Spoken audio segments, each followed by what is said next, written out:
ආයිබෝවන් දුවේ පුතේ සෙවන්දි teacher YouTube channel එකට ඔයාලව සාදරයෙන් පිළිගන්නවා. සාමාන්‍ය පෙළ විභාගයේ සිංහල ප්‍රශ්න පත්‍රයේ වැඩිම ලකුණු ප්‍රමාණයක් ලැබෙන ඒ වගේම ගොඩක් දෙනෙක් ලියන්න බය විචාර ප්‍රශ්නයට ලකුණු ගන්න එක ඇත්තටම අමාරුද? අද මගේ වීඩියෝ එකෙන් මම ඔයාලට සරලව කියලා දෙනවා විචාරයක් ලියලා උපරිම ලකුණු ගන්නේ කොහොමද කියලා. විචාරයක් ලියන්න කලින් අපි දැනගෙන ඉන්න ඕනි ඇත්තටම විචාරයක් කියන්නේ මොකක්ද කියලා. දුවේ පුතේ මොකක්ද මේ විචාරයක් කියන්නේ?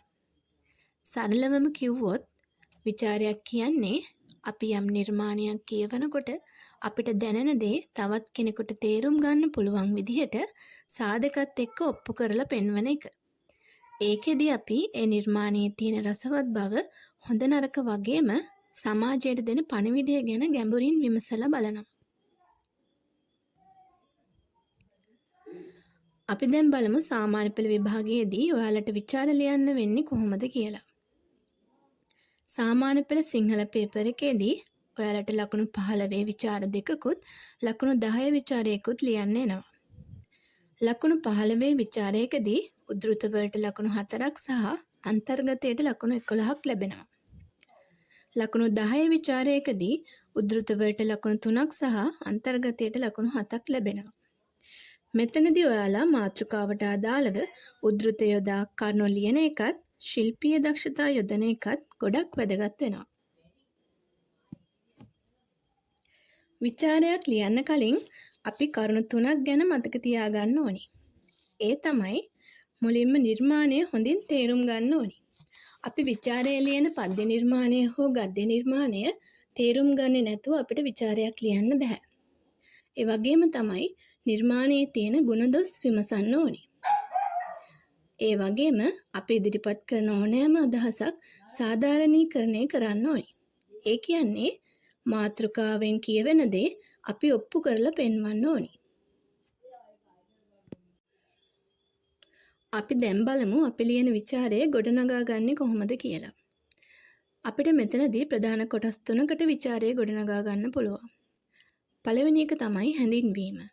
මෙතනදී විචාරයට අදාළ මූලික කරුණු ටික, ඒ කියන්නේ කෘතිය ගැන, කර්තෘ ගැන, යුගය ගැන, අරමුණු ගැන වගේ ප්‍රධාන කරුණු ටික අපි මේ ඡේදයේදී ලියන්න ඕනි. ඒ වගේම තමයි ඡේදයේ අවසානයේට අපි ප්‍රශ්නය සම්බන්ධ කරන්න ඕනි.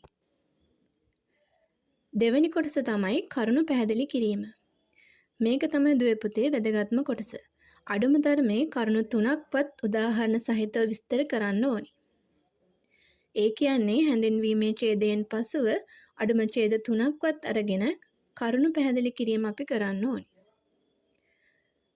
තුන්වෙනි කරුණ තමයි නිගමනය.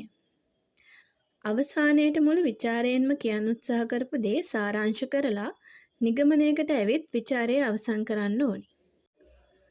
විචාරයේ ලකුණු වැඩි කරගන්න නම් මෙන්න මේ දේවල් ටික අනිවාර්යයෙන්ම කරන්න ඕනි.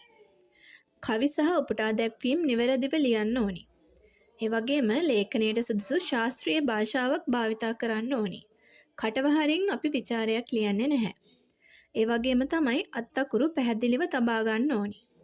මේ පැහැදිලිව තබා ගන්න ඕනි කියන එකෙන් මම කියන්නේ නැහැ අත්අකුරු මුදුකැට වගේ ලස්සනට ලියන්න ඕනි කියලා. අපි විචාරයේදී අත්අකුරු බලන කෙනාට කියවන්න පුළුවන් වෙන්න පැහැදිලිව ලියන්නයි ඕනි.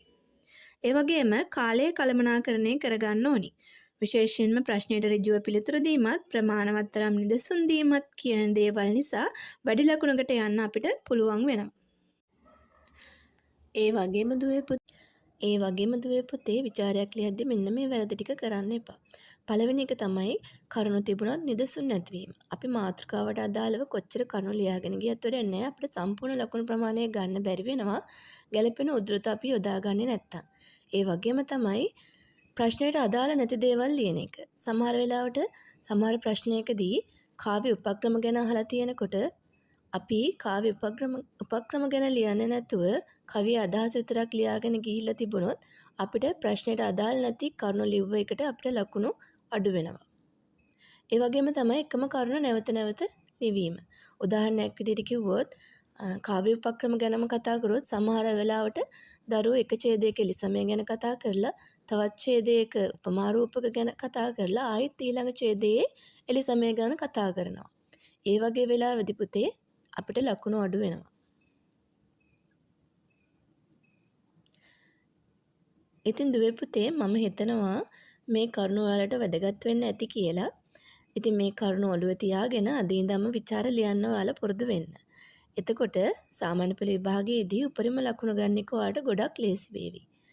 ඉතින් මේ වීඩියෝ එක ඔයාලට වැදගත් වුණා කියලා හිතනවා නම් අනිත් යාළුවන්ටත් බලන්න ෂෙයා කරන්න. ඒ වගේම මේ වීඩියෝ එකට ලයික් කරලා channel එක subscribe කරන්නත් අමතක කරන්න එපා. ඉතින් ආයෙමත් මේ වගේ වීඩියෝ එකකින් හම්බ වෙනකන් ඔයාලා හැමෝටම සුබ දවසක්.